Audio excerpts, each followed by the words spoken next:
핫한 IT 이슈 짚어드리는 이수다 시간입니다. 메타버스 하면 이제 많은 분들이 로블록스나 제페토와 같은 엔터테인먼트 플랫폼을 떠올리실 겁니다.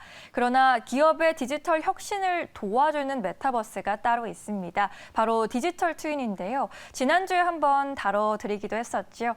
이번 주에는 이 디지털 트윈에 대해서 좀 더 속속들이 알아보는 시간을 갖겠습니다. 도움 말씀 주실 매경닷컴의 김용영 기자 제 옆에 나와 있습니다. 안녕하세요. 안녕하세요. 네, 메타버스 이제는 좀 그 개념이 조금은 보편화된 것으로 생각이 됩니다. 하지만 디지털 트윈은 아직도 좀 낯설게 느껴지는데 메타버스의 한 종류다라고 지난주에 소개해 주셨잖아요. 그렇다면 메타버스 하나로 묶어서 봐도 되는 거 아닌가요? 네, 그렇게 충분히 볼 수가 있고요. 네. 사실 종류만 보면 이제 하나로 묶어서 봐도 무방하긴 합니다. 네. 하지만 이제 가장 큰 차이는 기술적 측면을 들 수가 있겠습니다. 그래서 방금 말씀해주신 메타버스와 이 디지털 트윈에 대해서 기술적 측면만 보면 상당히 차이점이 있는 게 사실인데요. 이 로블록스, 제페토와 같은 이제 메타버스 플랫폼은 기술적 측면만 보면은 이제 게임과 굉장히 비슷합니다.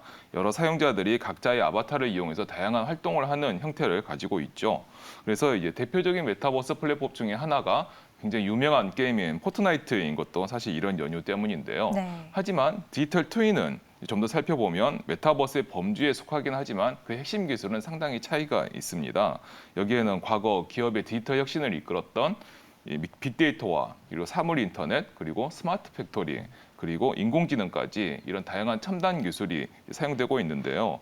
사실 여러 메타버스 중에서 이런 기술이 이제 비중 있게 사용되는 분야는 아마 디지털 트윈이 첫 손가락에 꼽히지 않을까 생각이 됩니다. 사실 그렇기 때문에 더 주목해야 되는 것이기도 하고요. 그렇군요. 메타버스와 이제 인공지능, 빅데이터의 결합이다라고 하니까 매우 흥미롭습니다. 사실 인공지능, 빅데이터 하면은 이제 미국 기업들, 구글이나 아마존 등의 전유물처럼 여겨지기도 했던 게 사실인데 여기에 메타버스가 어떻게 결합이 되고 있는 건가요? 네, 사실 인공지능이나 빅데이터도 이제 가만 보면은 일반 소비자 대상 서비스라기보다는 네. 이제 기업의 디지털 혁신이라든지 서비스 개선에 쓰이는 경우가 꽤 많습니다. 사실 그 수요가 더 많고 어쩌면 시장도 더 크다고 할 수가 있는데요. 최근 몇 년 전에 SK 하이닉스가 이 반도체 제조 공정을 개선하고 불량률을 낮추기 위해서 전사적으로 빅데이터를 구축했던 사례도 들 수가 있겠습니다. 네. 이처럼 기업의 일선 현장에서 빅데이터나 인공지능 그리고 사물 인터넷과 3차원 센서 등을 활용하는 사례가 계속 늘어나고 있는데요. 이 기술은 이제 구글이나 아마존과 같은 빅테크 기업들의 전유물로 이렇게 국한되지는 않고요. 네. 굉장히 많은 기술들이 오픈 소스로 공개가 돼 있습니다. 따라서 국내에서도 방금 말씀드린 SK 하이닉스의 사례처럼 여러 기업들이 협업 체제를 구축하거나 또는 자체적으로 연구를 해서 이 같은 기술을 적용할 수도 있는 것이고요. 이런 스마트 팩토리 체계가 메타버스의 외형을 이제 받아들여서 좀 더 발전한 것이 바로 디지털 트윈이라고 말을 할 수가 있겠습니다. 네, 그렇군요. 사실 이제 올해 들어서 메타버스가 많이 부각되면서 과거에 이제 빅데이터나 인공지능, 사물 인터넷 분야의 기술 기업들은 사실 좀 위세가 한풀 꺾이기도 했었거든요. 그런데 메타버스가 부상한다고 해서 이 기업들이 뒷전으로 사라지는 것은 아니다라는 의미인가요? 맞습니다. 정확하게 보신 것인데요. 오히려 이들이 이제 메타버스를 만나서 할 일이 더 늘었다라고 이제 볼 수가 있겠습니다. 네. 현재 메타버스는 엔터테인먼트 플랫폼이 이제 전면에 부상하고 있지만 수면 아래로는 이런 다양한 기업 대상 디지털 기술을 연구하는 곳들이 분주하게 움직이고 있다고 볼 수가 있겠습니다.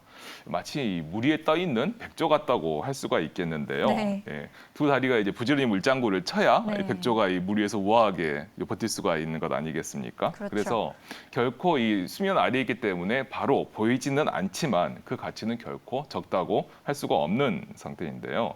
사실 이 디지털 트윈 분야에서 특히 과거 스마트 팩토리에서 이제 앞선 기술력을 보유한 곳들이 현재 디지털 트윈 분야에 진출을 준비하고 있는 것으로 이제 파악이 되고 있고요.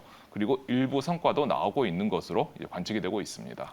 성과가 나오고 있는 것으로 보인다라고 말씀해 주셨으니까 성과와 관련된 기업들의 사례가 있을지도 좀 짚어주시죠. 네네, 알겠습니다. 몇몇 매체에 이제 보도된 내용이기도 한데요. 네. 이제 효성 인포메이션 시스템의 사례를 좀 말씀드릴 수가 있을 것 같아요. 이 회사가 최근에 이제 금호 타이어에 타이어 디지털 트윈 환경을 구축하기 위한 시스템을 개발을 했는데요.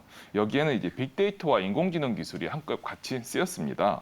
이제 비록 외산 솔루션이 적용되긴 했지만 이 타이어 성능을 예측하는 시스템을 한꺼번에 이 전체를 만들어낸 것이기 때문에 효성 인포메이션 시스템의 노하우를 결코 무시할 수는 없는 상태이고요. 네. 그리고 물류 분야에서는 이제 코스닥 상장사인 이 티라유텍을 좀 예를 들 수가 있겠는데요.